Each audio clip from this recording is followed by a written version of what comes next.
Assalamualaikum warahmatullahi wabarakatuh. Jumpa lagi teman-teman para penghobi tabu lampot, khususnya jambu kristal ya. Kali ini sudah musim penghujan.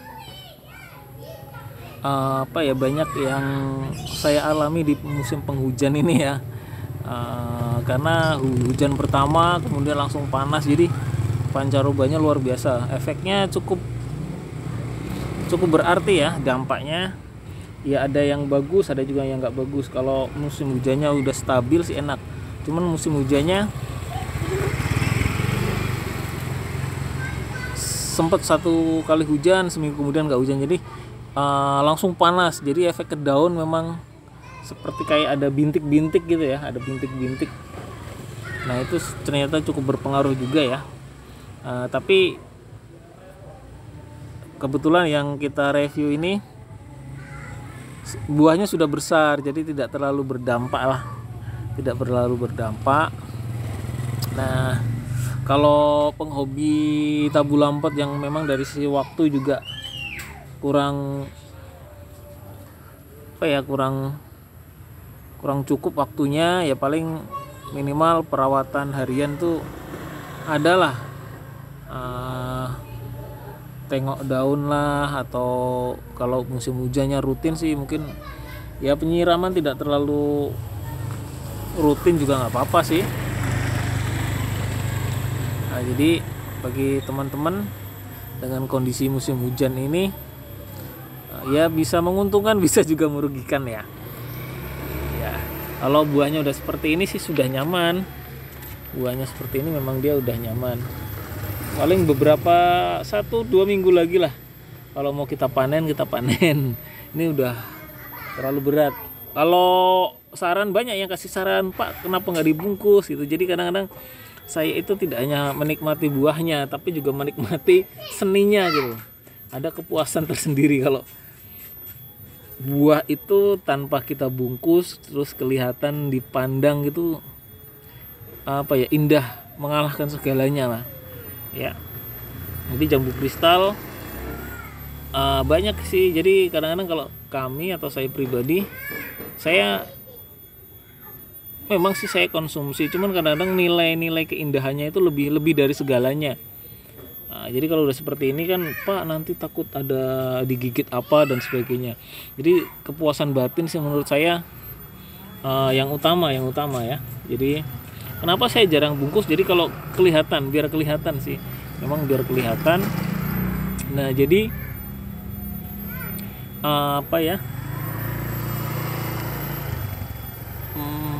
kita merasa bahwa berhasil gitu. Memang sih secara teori kenapa nggak dibungkus dan sebagainya ya, biar bisa dipanen, biar nyaman. Nah, kira-kira seperti itulah maksud dan tujuan atau saran-saran dari teman-teman. Cuma kadang-kadang memang saya jarang sekali bungkus, jadi biar nilai seninya itu muncul, kebahagiaannya itu ada, dilihat berbuah besar dan sebagainya.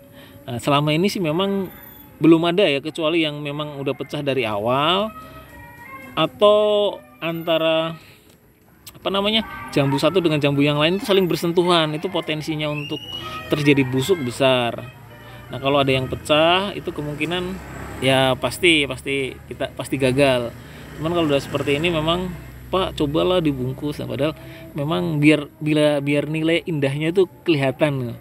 Jadi sengaja saya seperti ini biar nilai keindahannya itu ada.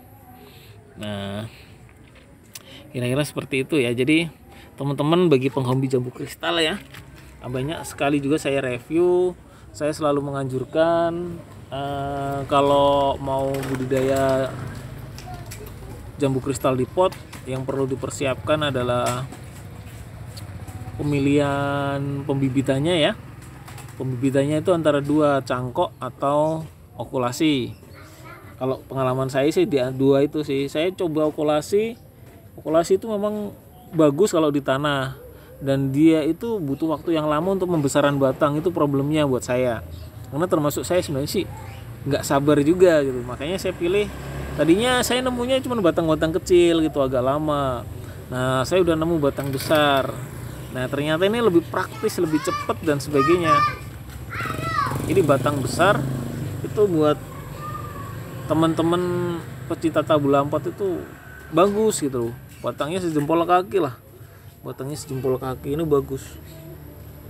Bagus dalam arti juga tidak tidak terlalu ribet, pertumbuhannya cepat, buahnya juga jarang yang rontok. Nah itu tentunya sesuatu yang memang diinginkan dari awal sama teman-teman ya. Jadi bagaimana biar jamu kristal itu tidak rontok dan sebagainya. Ini memang dari awal seperti ini ya. Jadi memang bunganya ya seperti ini. Jadi ya nggak ada yang rontok. Kemudian apa tadi? Memang kalau pembibitan saya pikir rata-rata sepakat lah. Mungkin sebagian karena jauh nggak ada akhirnya beli online, batang kecil kan otomatis fresh cangkok. Ya nggak masalah juga. Cuman ya itu resikonya lebih lama lah ngerawatnya sampai berbuah. Pokoknya rajin pangkas lah. Rajin pangkas, kemudian memperbanyak kekuatan akar, memperkokoh batang. Nah, nanti lama-kelamaan tunas-tunas baru itu akan membawa bakal bunga. Biasanya pengalaman saya seperti itu. Nah, memang untuk yang berikutnya adalah media tanam. Media tanam nih fleksibel sih. Fleksibel dan kalau saya bercerita saya jangan sebagai patokan gitu. Saya pun juga kadang-kadang ada kegagalan gitu. Nah, dari kegagalan itu pokoknya poinnya nyoba lah, teman-teman nyoba lah. Teman-teman nyoba. Kalau nanti ada yang gagal, ya nggak apa-apa gitu, nggak apa-apa. Nanti nyoba lagi dan sebagainya. Jadi apa yang saya review di sini itu sebatas pengalaman saja. Saya juga pernah gagal dan sebagainya. Bahkan kalau dulu cerita itu komposisi tanahnya besar, saya ternyata berat. Nah itu ternyata juga mempersulit saya juga, akhirnya tanah komposisinya saya kurangin. Kalau di penangkaran itu malah full sekam saja. Kemudian pupuk kandangnya sedikit. Pupuk kandangnya agak sedikit saya banyakin. Tapi kalau mau sedikit juga nggak apa-apa sih. Nanti per bulannya ada pemupukan dan sebagainya.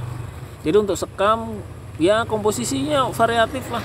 Ada yang di sana nggak ada sekam, mau pakai sekam bakar atau mau pakai kokopit atau mau pakai humus atau sekam yang udah dijual maksudnya media tanam yang sudah dijual di pinggir-pinggir jalan pun nggak ada masalah.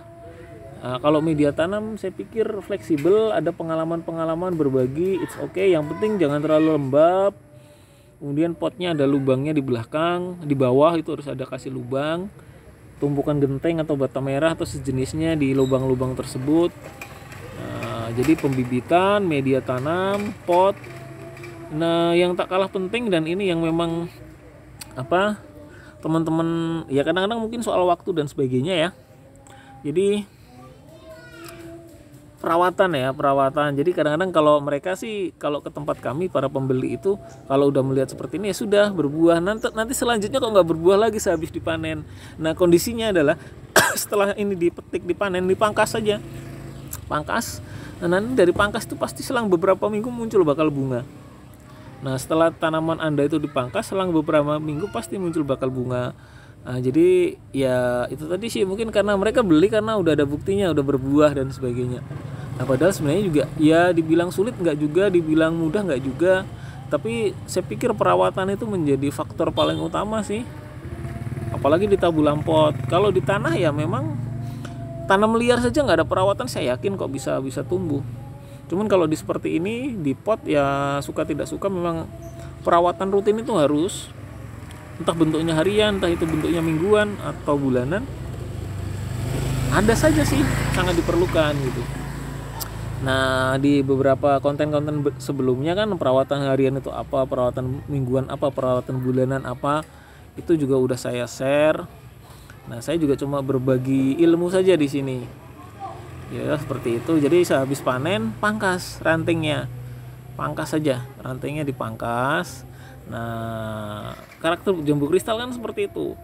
dia akan muncul dari batang atau ranting yang dipangkas. Maksudnya muncul bakal bunganya ya. Nah, nanti setelah bunganya muncul itu pun juga ada treatment tersendiri. Kalau bunganya banyak atau bakal buahnya banyak, kita juga harus sortir mana yang bagus mana yang enggak. Kira-kira seperti itu. Ya, karena kita juga jangan terlalu berharap bahwa di pot ini buahnya sebanyak mungkin, nggak mungkin juga.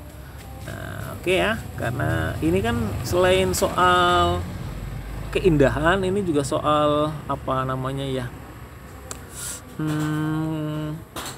bahwa ini bisa dinikmati, bisa dipanen dan sebagainya.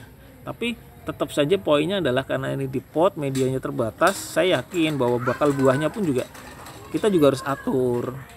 Kira-kira seperti itu. Oke, demikian tips-tips mengelola jambu kristal ya, atau tabu lampot jambu kristal di musim penghujan ini yang banyak permasalahannya secara keseluruhan, dari sisi pemilihan bibit, media tanam, ketika sedang berbunga, berbuah, dan pasca panen. Terima kasih, mudah-mudahan bisa memberikan manfaat buat teman-teman semuanya.